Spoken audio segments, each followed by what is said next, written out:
21 દિવસે માં આવ્યા છે અને કહ્યું કે બેટા હું તારા પર પ્રસન્ન છું, હવે પારણા કરી લે. નહીં કરું માં, જ્યાં સુધી મને દર્શન નહીં દે ને ત્યાં સુધી પારણા નહીં કરું, પણ હું પોતે માં બહુચર છું. શું ખાતરી? કાલે તું મારા ઘેર પારણા કરવા આવજે, એધણી આપી છે અને દાળ ભાત શાક લાપસી ગુવારનું શાક હોય ને તો સમજી જજે કે આમાં બહુચર હતી.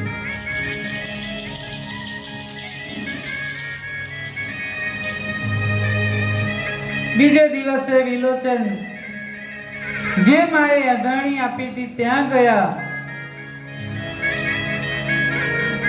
અને ત્યાં ગયા દાળ ભાત શાક લાપસી, પણ શાક કયું હતું?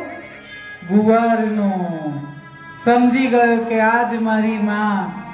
બેન સાથે બેસાડ્યા સામે અને કોળિયા ભરાવે અને ત્યારે વિલોચન કહે કે માં, મેં નતું ખાધું તો તે પણ નહીં જ ખાધું હોય ને. મારો દીકરો ભૂખ્યો હોય ને કોઈ દિવસ માં ખાય? સામ સામે બેસીને કોળિયા ભરાવે છે. બે સાથે બેસીને જમ્યા પછી કહ્યું કે બોલ બેટા, તારી જે તકલીફ હોય મને કે. જે તકલીફ હતી એ માને કહી અને પછી માએ ધરણી આપી કે જે ઘરમાં તું ભાડે રહું છું ને, માળવીની પોળ અને ચકાપકાની ખડકી, ત્યાં ભાડે રહેતો હતો અને એ પાછળના ઓરડામાં જે લીપણ છે એ લીપણના નીચે તું જો ખોદજે અને ત્યાંથી તને ધન મળશે.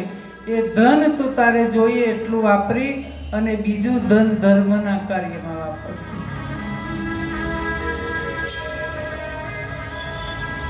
માના ચરણોમાં પડી ગયો કે માં, તું મળી ગઈ પછી મારે ધન શું કરવું? કે સાચું ધન તો તું છે, પણ તારે જે કર્મ કરવાનું છે તારી પત્ની ઘેર રાહ જુએ છે.